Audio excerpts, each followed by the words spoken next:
La producción del conocimiento fáctico. Yo les recordaba que en lo que nos vamos a centrar es en la forma en que se produce ese conocimiento sobre los hechos. Es decir, las inferencias que se utilizan para llegar a afirmar le creo a María o para llegar a afirmar Juan mató a Pedro. Fíjense que normativamente el legislador en el artículo 372 señala que los medios de prueba o las pruebas tienen por fin, fíjense que aquí utiliza el concepto de las pruebas, debió haber utilizado los medios de conocimiento tienen por fin llevar al conocimiento del juez, pero suena un poco redundante, entonces el legislador, para sonar bonito, lo que hace es empezar a mezclar conceptos. ¿Sí? Realmente sería, bien redactado, sería los medios de conocimiento tienen por fin llevar, ¿qué se les ocurre? La verdad, bueno, los medios de conocimiento tienen por fin llevar la verdad al juez sobre los hechos, más allá de duda razonable, sobre los hechos y circunstancias en materia del juicio. ¿Sí? O también puede decir, los medios de conocimiento tienen por fin llevar al juez los elementos de convicción para poder afirmar la verdad de las afirmaciones de los sujetos procesales. Pero eso es muy extenso. Pero ahí es claro, ¿cuál es la finalidad de los medios de conocimiento? La finalidad de los medios de conocimiento es llevar al juez a un estado de conocimiento, a un estado de saber algo. Y en nuestro tema, a un estado de saber que un hecho sucedió. Esa es la finalidad de un medio de conocimiento. ¿Okay? ¿Cómo se obtuvo ese conocimiento del hecho? ¿Es confiable el resultado? ¿Cuál fue el método utilizado otra vez? ¿Cómo describir el ejercicio inferencial? De eso se trata la epistemología.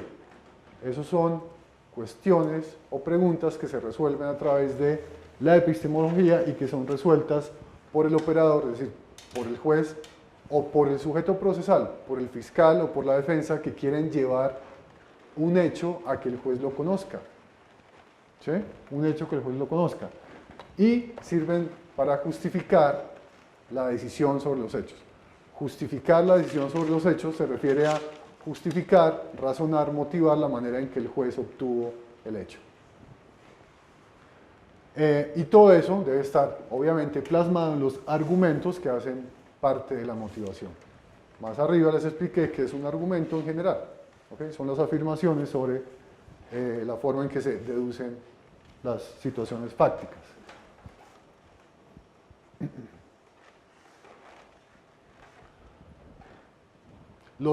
El ejercicio inferencial es sinónimo, digamos que para nuestro caso, para el día de hoy, de motivación.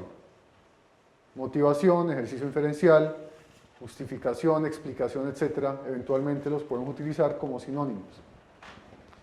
La motivación tiene varias finalidades. En el Estado social y democrático de derecho tiene exactamente 3 finalidades, o las más básicas son las siguientes. Es la garantía jurídica del control político. Es un mecanismo a través del cual se busca erradicar la arbitrariedad del Estado. Eso lo indica la Corte Constitucional. Sin duda alguna que una conquista del Estado liberal es que el juez motive las decisiones. ¿Sí? ¿Y para qué? Busca limitar el ius puniendi. Recuerden ustedes que todo el ejercicio constitucional y legal lo que busca es limitar el ejercicio sancionatorio del Estado. No es regular la forma en que el Estado puede castigar. Digamos que hay una versión contraria y es regulo la manera o limito las formas de castigo del Estado, que puede ser semánticamente diferente. La otra finalidad de la motivación es la publicidad y fundamentar las decisiones. Y es, nuestra Corte Constitucional ha dicho que es demostrar que esa sentencia no es producto de la arbitrariedad del juez. Recuerden ustedes que nuestro fundamento, el fundamento de nuestro derecho penal y el de todo Occidente es el acto, la conducta, no la forma de pensar, la forma de manifestar su personalidad, sino el acto, que es una manifestación objetiva del ser. La motivación ayuda a ese tipo de controles. Es decir, no lo condeno a usted por lo que piensa, sino por la materialización de sus pensamientos. Y de igual forma, otra finalidad, que es la que nos interesa para nuestro curso, es el control jurisdiccional de la sentencia. El control jurisdiccional sobre la forma en que se justifican los hechos. Y es con la finalidad de que se materialice el ejercicio de contradicción y el ejercicio de defensa. La Corte Suprema de Justicia, esta es una sentencia de la Sala de Casación Civil, de Edgardo Villamil, dice que la exigencia de la motivación, de motivar, lleva a que el juez muestre cuál es el método y el camino recorrido para arribar a una decisión que opta entre las muchas disyuntivas admisibles. Eso me parece la mejor definición de qué es la valoración probatoria y su relación con la epistemología. Es manifestar el método o el camino con la finalidad de que yo pueda juzgar, uno, conocer el método y el camino, el recorrido, y juzgarlo. Porque si lo juzgo y encuentro que no está de acuerdo al derecho o a la razón, por ende la conclusión será desvirtuable. ¿Sí? Entonces, en el ejemplo que les he dado, María dice la verdad porque quien se llama María dice la verdad, por lo menos yo conozco el recorrido, y al desvirtuar que esa afirmación se basa en una creencia religiosa y no en una norma jurídica o en algo más objetivo, entonces la conclusión no será válida. ¿Okay? Yo creo que esa es la mejor definición que podemos encontrar sobre este tema.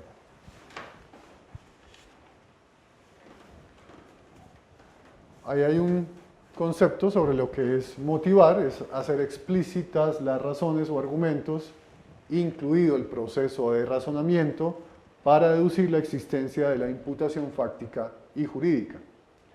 En suma, frente al aspecto fáctico, es decir, frente a los hechos, es explicar el método y las conclusiones utilizadas que llevaron a describir y determinar la conducta, las circunstancias temporomodales, los cuales deducir la adecuación típica, la antijuicio material y la responsabilidad.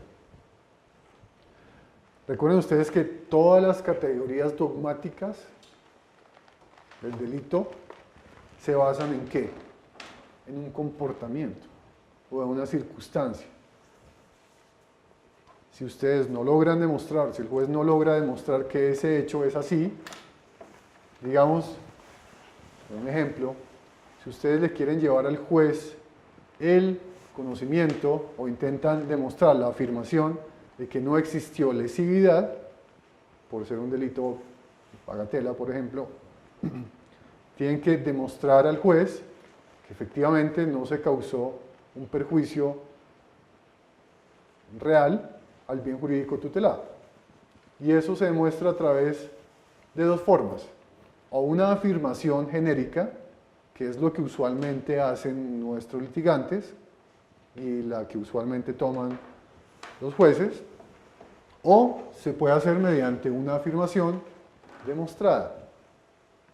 Voy a poner un ejemplo, muy clásico, y es, digamos que el acusado haya hurtado a una tentativa de hurto de una chocolatina de un almacén de gran superficie. Uno lo ve como un delito bagatela, sin ninguna consecuencia al bien jurídico tutelado. Yo les pregunto, ¿es necesario demostrar que no se afectó el patrimonio económico de la empresa? ¿O basta afirmar que no se afectó el patrimonio económico de la empresa? Es decir, el juez requerirá, o yo requiero mostrarle a mi interlocutor que las ganancias de la empresa fueron 5.000 millones de pesos, por ejemplo, y que con el hurto de esta chocolatina eventualmente lo que iba a perder eran 50 pesos. O no es necesario llevar todo ese hecho para lograr demostrar al juez la afirmación de que no era una conducta con una consecuencia antijurídica. Usualmente no se prueba, solo se afirma. Solo se afirma. Lo ideal sería probarlo. Pero esos son argumentos de la sentencia que son implícitos. Hay unos argumentos implícitos y otros explícitos. Siempre esperaría uno que los argumentos fueran explícitos, pero este parece ser uno de esos argumentos implícitos. Es que todos sabemos que si se le quita una chocolatina a una empresa como Jumbo, como El Éxito, como Carulla, pues no va a pasar nada. Pero ese es un conocimiento que surge por experiencia.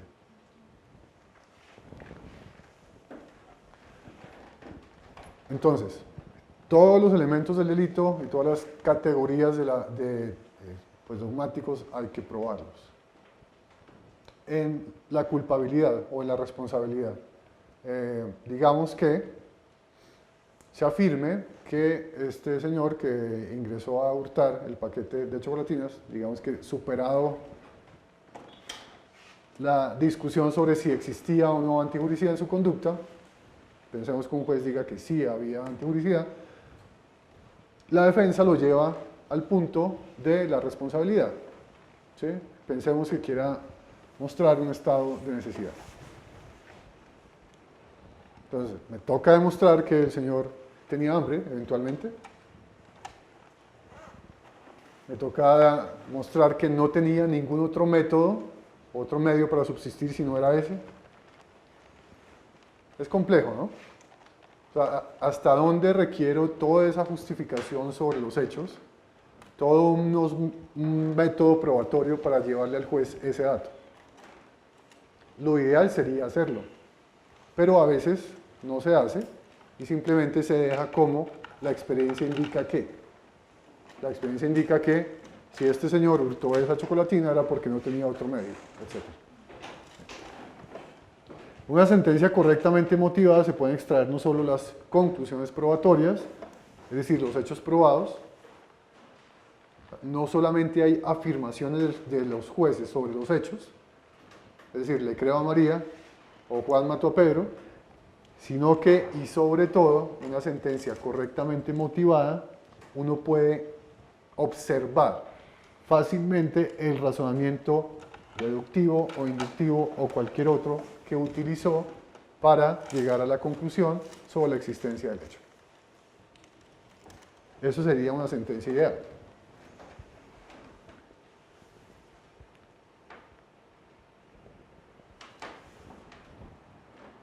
Retomemos un poco sobre qué es explicar o motivar jurídicamente. Esta es una cita de Carlos Nino.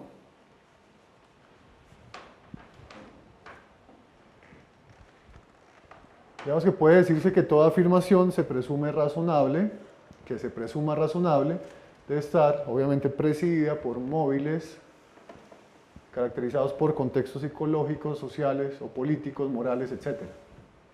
En esta afirmación de María dice la verdad, detrás de ella hay un móvil que es una creencia religiosa. de tal suerte que uno podría decir que esa afirmación es correcta o aceptable en un ámbito religioso. ¿Sí? Es correcto o aceptable, es decir, está explicada o justificada. Es decir, que la motivan o lo justifican, en este caso a través de esa creencia religiosa.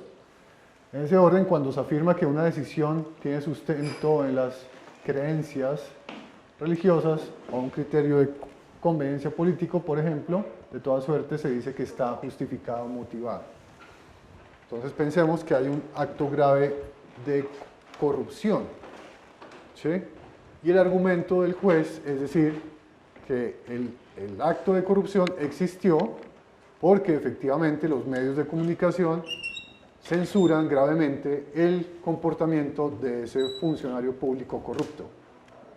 Entonces fíjense que hay una explicación, ¿cierto? La explicación es que los medios de comunicación lo dicen y yo no puedo ir en contravía de lo que dice la sociedad en general.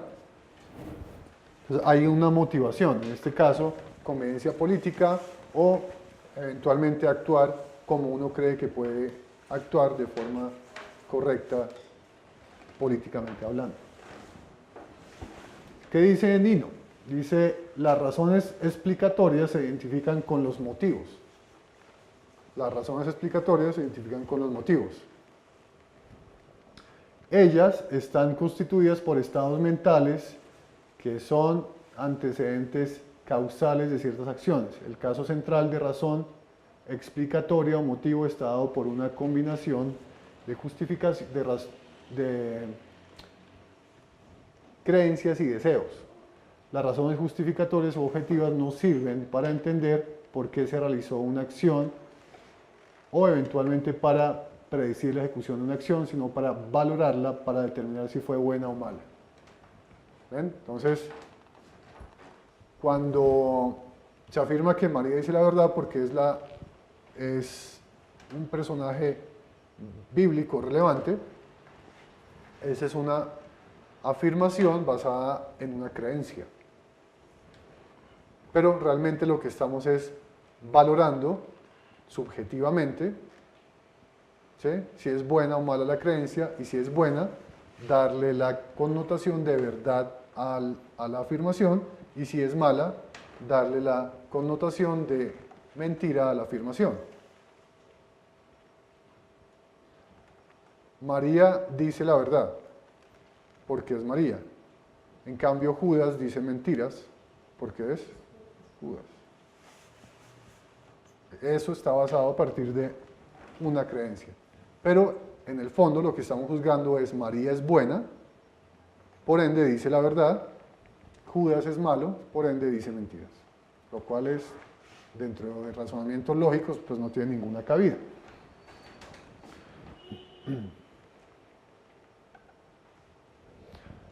No obstante, la motivación o la justificación que se exige en el derecho, o es aquella derivada de esas creencias, opiniones, intuiciones o prejuicios subjetivos, sino debe partir de un elemento objetivo, y esto es el sistema jurídico, tanto como de ese procedimiento de argumentación objetivo. Es decir, lo objetivo se refiere no a la creencia, no a lo individual, no a lo personal, sino a lo que eventualmente en consenso determinamos como una verdad o como algo cierto.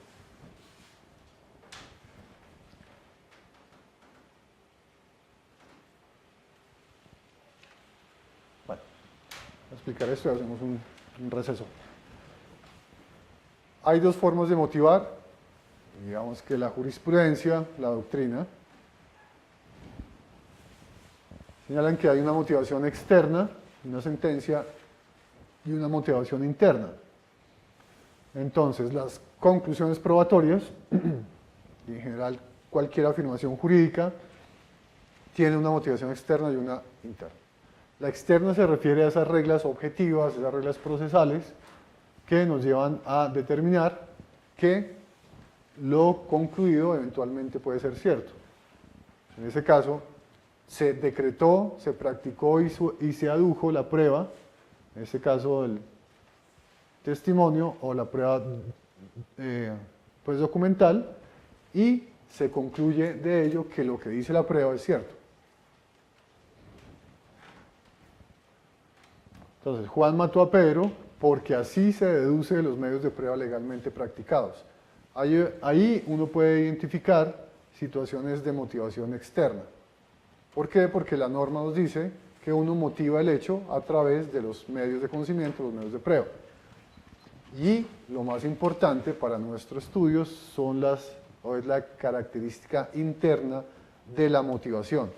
Lo interno se refiere a ese proceso intelectual del juez, que es lo que uno hace pero no dice, ¿sí? Lo que estamos haciendo ahora con los ejemplos del fútbol, ¿sí? Uno hace pero no la explicita, no la coloca, no la fija en la sentencia, y es cuál fue el método que utilicé para llegar a la afirmación: María dice la verdad, o Juan mató a Pedro. Y eso es lo más importante de una sentencia. Es el razonamiento que generalmente, insistimos, puede ser deductivo o inductivo, con lo cual se llegó a esa conclusión. Ahí pongo un ejemplo de Juan mató a Pedro porque el testimonio de María resulta creíble, porque no tenía interés, porque pudo percibir adecuadamente, etc. Y además, porque la prueba de absorción atómica demostró el rastro de pólvora en las manos de Juan. Esas son razones que objetiva el juez en la sentencia, que uno las puede identificar de manera adecuada y suficiente. Y esa es la motivación interna del juez. Y eso es lo que debería expresarse en la sentencia. Y sobre ese ejercicio de racionalización, sobre ese ejercicio de inferencia, es que se puede atacar una sentencia. Y ese es el carácter o el sustento epistémico de las conclusiones sobre el hecho.